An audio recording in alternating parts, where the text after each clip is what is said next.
చంద్రబాబు చేసిన పనులకు తగిన శాస్తి జరిగిందని మంత్రి కొట్టు సత్యనారాయణ విమర్శించారు. బాబు పాలనలో ఆయన చేసిన పనుల వల్లే రాష్ట్రంలో దుర్భిక్షం ఏర్పడిందన్నారు. ఓట్ల కోసం తమ పథకాలను పవన్ బాబు తప్పుపట్టారని ఆరోపించారు. జగన్ సంకల్పంతో రాష్ట్రంలో కాసుల వర్షం కురుస్తుందని ప్రజలు సుభిక్షంగా ఉన్నారని అన్నారు. ఇంద్రకీలాద్రిపై మహామండపంలోని పాత మెట్లు వద్ద పునఃనిర్మించిన వినాయక ఆంజనేయ స్వామి ఆలయం వద్ద విగ్రహ ప్రతిష్ఠ కార్యక్రమంలో మంత్రి కొట్టు సత్యనారాయణ పాల్గొన్నారు.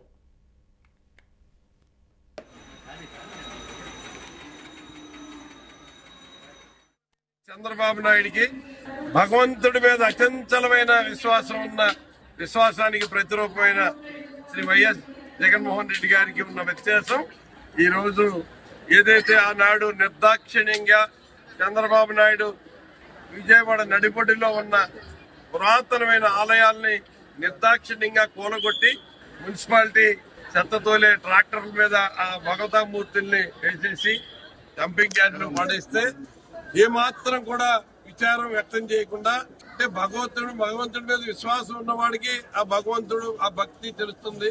కేవలం నటించడం కోసం మరి మాట్లాడే చంద్రబాబు నాయుడికి భగవంతుడు నన్ను ఏం చేస్తాడులే అనే ఒక ఆలోచనతో ఏదైతే ఒక దురాగతానికి ఒడిగట్టాడో మళ్ళీ దానికి ప్రాయశ్చిత్తం చేసి ఇవాళ జగన్మోహన్ రెడ్డి గారి నాయకత్వంలో ఆ దేవాలయాలన్నీ కూడా పునర్నిర్మాణం చేసి సీతమ్మ పాదాలు ఎంతో ప్రసిద్ధమైన సీతమ్మ పాదాల దగ్గర నుంచి కానీ దక్షిణముఖ ఆంజనేయ స్వామి వారి ఎంతో పురాతనమైన విగ్రహం దగ్గర నుంచి కానీ మరి వర్షాలు లేకపోవడం ఇవన్నీ కూడా జరిగినాయి అన్నది మన కళ్ళకు కట్టినట్టుగా తెలుస్తూ ఉంది.